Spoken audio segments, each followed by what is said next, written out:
안녕하세요. 큰바이군입니다. 오늘 1월 13일 주요 테마 한번 같이 살펴보도록 하겠습니다. 오늘 테마는 사실 중국발의 수소차와 연료전지 그리고 태양광 에너지 VAT 폐지 때문에 일시적으로 아마도 저기들이 상승할 것이다.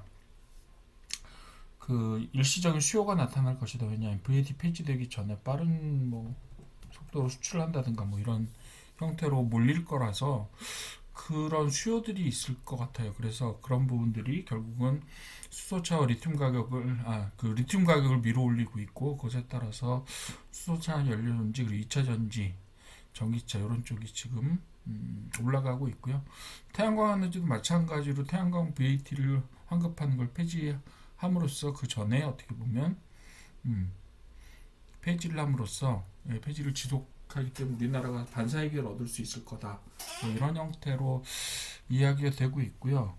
중국의 어떤 정책 변화 자체가 중국의 그 태양광 에너지라든가 2차 전지의 세계적인 지배력을 약간 약화시킬 가능성이 있고, 그리고 지금 리튬 가격이 올라간다든가 이런 것들은 전에 빨리 물량을 확보해서 많이 수출을 하자 이런 식의 생각들을 가지고 2027년에 폐지되는 것까지를 염두에 두고 지금 일시적인 수요가 일어나는 상황이다, 이렇게 보시면 될 것 같고요. 전체적으로 보시게 되면 주제가 좀 겹치죠. 예를 들면 로봇과 자율주행차, 로봇택시 이런 것들이 약간 겹치고요. 2차 전지, 수소차, 태양광 에너지는 사실상 중국의 정책 변화기도 하지만 메가사이클에 어떻게든지 좀 끼어있는 그런 주제들이에요. 전체적으로 다 그렇게 보시면 되겠고, 어쨌든 2차 전지 관련된 부분하고 그리고 수소차, 자율주행차 요거는 자동차 테마라는 부분으로 같이 묶이게 되고, 거기에 로봇, 현대차 그룹의 자동차 부분과 로봇이 굉장히 연관성이 있죠. 그렇게 묶이고요. 또 2차 전지 리튬하고 연료전지 부분, SOFC나 연료전지 부분 태양광 에너지하고 또 엮입니다. 어쨌든 간에. 그리고 자율주행차 관련해서는 수소차하고 2차 전지 당연히 묶일 수밖에 없는 거고요. 그래서 로봇 같은 경우는 보스턴 다이내믹스가 IPO를 할 가능성이 있다라는 이야기들 때문에 상당히 가격의 변동을 가져오고 있고, 또 다른 면으로 보시게 되면 지금까지 예를 들면 휴머노이드 로봇 형태로 로봇을 생산했을 때 과연 만들기는 하지만 누가 수요처를 만들 수 있을 것이냐에 대한 궁금증이 있었어요. 그런데 현대자동차에서 우리 자동차 생산 라인에 직접 아틀라스를 투입하겠다. 그것도 향후 2년 그리고 향후 4년 안에 어떤 실적을 보여주겠다라고 발표를 하고 있는 상황이란 말이죠. 그렇게 되면 어떻게 되는 거죠? 현대자동차에서 보스턴 다이내믹스를 이용해서 아틀라스를 만들었어요. 그리고 시연을 했죠. 그 로봇이 4시간 동안 동작을 하는데 그것을 교대로 자동차 라인에 투입을 해서 실제로 어떻게 하겠다? 생산 효율을 높이겠다라는 이야기를 하고 있는 거예요. 그러니까 현대자동차 자체 내 수요가 있고, 어떻게 보면 그 자체 내 수요를 감당하는 형태로 아틀라스를 만들어서 투입하겠다, 이렇게 되는 거잖아요. 그렇게 되면 어떻게 보면 그 휴머노이드 로봇 저거 신기하긴 한데 무엇에다 쓰지라고 생각했던 중국 같은 경우도 사실 휴머노이드 로봇이 상당히 동작이나 이런 부분들, 인공지능 활용 부분에서 되게 많이 발전을 했는데, 그럼 과연 중국은 그걸 뭐에다 쓰지? 이런 생각을 할 수밖에 없었단 말인 거죠. 그런데 결국 어떻게 해요? 현대자동차 우리가 쓴다. 대신 너희들이 만들건 말건 우리 건 우리가 만든다, 이렇게 돼버리는 거죠.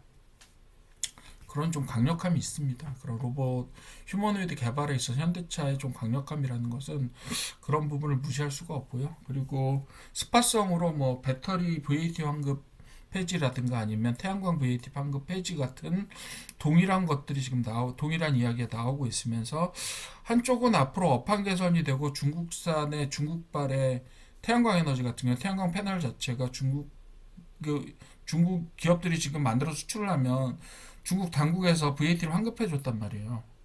그런 조치를 취하지 않게 된다라고 하면, 물론 강력한 생산 능력을 유지하고 있고 가격 경쟁력을 유지하고 있는 건 사실이지만, 어쨌든 중국산 가격이 더 이상 세계적으로 더 낮게 유지되는 게 아니라 좀 올라갈 거라는 생각이 드는 거죠. 그리고 미국 같은 경우 태양광 발전에 있어 중국산 재료를 쓰는 것들에 대해서 금지까지는 아니더라도 어쨌든 그런 부분들을 지향하고 있기 때문에 우리나라 태양광 업체들이 반사이익을 얻을 수 있다라고 기대가 되는 거고요.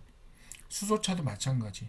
근데 수소차는 지금 2차 전지도 마찬가지인데 2차 전지는 지금 오히려 VAT 환급을 향후에 하겠다라는 것 때문에 중국에서 일시적으로 리튬에 대한 수요가 올라가고 있다.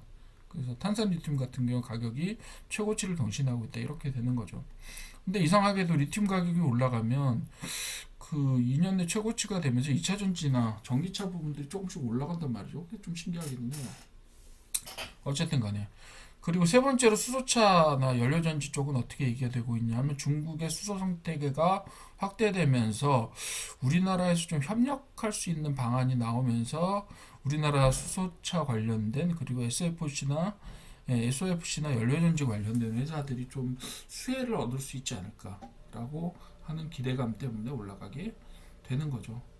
저는 뭐 전체적으로 오늘 올라간 테마들을 보면서 야 이거 잘하면 하나의 테마로도 볼 수 있겠구나 이런 생각이 들었어요. 현대자동차, 2차 전지 리튬과 전기차, 거기에 수소차가 연결되어 있고요. 수소차는 사실상 연료전지나 수소차 부분에 있어서는 현대자동차 거의 전 세계 최고급의 기술력을 보유하고 있습니다. 연료전지도 마찬가지고요. 수소차 부분도 마찬가지입니다. 오죽하면 스위스 같은 나라에서 그 수소로 된 수소 연료 트럭을 수입을 해갔죠. 그런 것들을 보면 현대자동차 그런 부분에 있어서는 상당히 좀 기술력을 가지고 있고 현대자동차로도 다 묶여 있고요. 태양광 에너지는 간접적으로 2차 전지나 연료전지와 연결이 되어 있다. 연료전지보다는 사실은 리튬이나 2차 전지와 연결되어 있다고 정확하게 보는 게 맞겠죠. 그렇게 보시면 되겠고 자율주행차 역시도 라스베가스에서 무인 택시를 로봇 택시를 상용한다고 하는데 그 플랫폼 자체가 무슨 LD 뭐죠? 그 뭐라 그래야 되죠? 그 라지 드라이빙 모델, 그래서 거대 드라이빙 모델 뭐 이런 것들 이야기를 하고 있는데 저는 그것보다도 몇 번 말씀드렸지만 지금 제가 주목하고 있는 자율주행과 관련된 기술은요. 뭐 어느 나라에서 개발을 하는 기술보다도 저는 사실은 엔비디아의 오픈소스 방식의 자율주행 어떤 플랫폼을 만들어서 전 세계 자동차 회사를 대상으로 영업을 하겠다라고 하는 그쪽이 조금 끌립니다.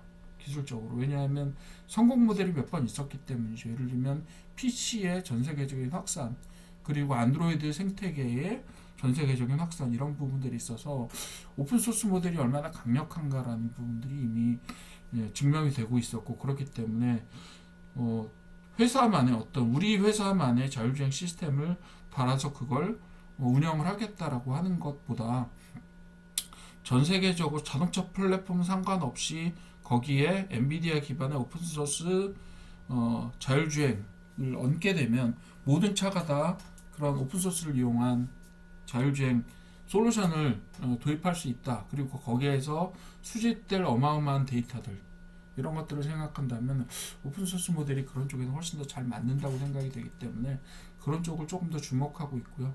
어쨌든 간에 수소차 혹은 전기차로의 전환하고 그리고 자율주행차의 적극적인 도입과 세계적인 확대라고 하는 것은 이제 건널 수 없는 강을 건너서 이제 갈 수밖에 없는 위치가 된 것 같고요. 그 드라이빙 시스템하고 사실상 굉장히 그 인공지능의 활용 면에서 되게 닮아 있는 부분이 사실은 로봇이에요. 자율 운행이 아니라 자율적으로 걸어가고 일을 해야 되는 시스템이 그 자율주행 시스템하고 매우 닮아 있습니다. 피지컬 AI라는 측면에서도 굉장히 유사하고 그리고 활용이 되게 크기 때문에 활용 영역이 굉장히 크기 때문에 앞으로 AI의 활용성 부분에서 AI를 어떻게 보면 떠받쳐주는 굉장한 어떤 뒷배가 될 수도 있다 이런 생각을 하고 있어요. 그래서 그런 부분들이 계속해서 합쳐져서 어떻게 보면 간다. 서로 연관 오늘 있었던 건 어쨌든 스파성의 테마도 있고 그 다음에 메가사이클을 돌려주는 테마들도 있어요. 그렇긴 하지만 전체적으로 떨어져 있는 테마는 하나도 없습니다. 떨어져 있는 테마는 없고 모두 다 연결되어 있는 테마라고 볼 수 있습니다. 수소차와 태양광 에너지 역시 연결돼 있다라고 하면 친환경 에너지 기술이다라는 면에 있어서는 상당히 닮아 있는 면이 있고요. 그리고 서로 공급망과 밸류체인상에서 서로 얽혀 있다라는 부분, 5개의 테마가 모두 다 그런 부분에서 얽혀 있다라고 볼 수 있겠고요. 그리고 예를 들면 중국에서 배터리나 태양광의 VAT를 환급한다라고 하는 것도 결국 중국도 어떤 인위적인 국가 지원의 어떤 수출 산업 위주에서 이제 좀 정상적인 수출 국가로 나아가는 그런 바탕이 되는 그런 부분들에 대한 이야기를 하고 있고요. 오히려 좀 재미있게도 요즘에는 미국이 자유무역주의를 철폐하는 쪽으로 관세를 도입한다든지 이런 쪽에 얘기를 하고 있고, 오히려 중국에서 자유무역을 되게 강력하게 주장하고 있습니다. 왜냐하면 중국은 그럴 수밖에 없는 게 모든 면에서 생산량이 일단은 세계의 대부분을 차지하고 있는 어떤 상품들이 되게 많고요. 예, 그 관세 정책을 쓰는 어떤 분위기로 돌아가는 것보다 중국의 현재 상황들을 유지하고 앞으로 더 발전하려면 아무래도 관세 없는 자유무역 쪽이 중국에 좀 더 유리하기 때문에 그런 주장들을 하게 되는 거죠. 그래서 그런 전체적인 분위기를 봤을 때 어쨌든 중국은 정상 국가로서의 발걸음을 내딛고 있고, 그렇죠? 예전처럼 벽을 세우고 이런 것보다는 VAT 환급도 중지하고 정상적인 기업의 경쟁력만으로 세계와 경쟁하라라는 그런 식으로 방향들을 계속 바꾸고 있고, 뭐 이런 방향성들을 좀 보면서 전체적으로 그 분위기를 좀 파악을 하셨으면 좋겠다 이렇게 생각을 하고요.